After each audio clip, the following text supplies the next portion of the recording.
واكتب لنا في هذه الدنيا حسنة وفي الآخرة إنا هدنا إليك. قال عذابي أصيب به من أشاء.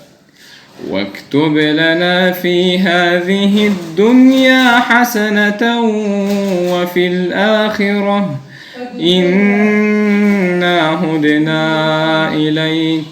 قال عذابي أصيب به من أشاء ورحمتي وسعت كل شيء فسأكتبها للذين يتقون ويؤتون الزكاة والذين هم بآياتنا يؤمنون.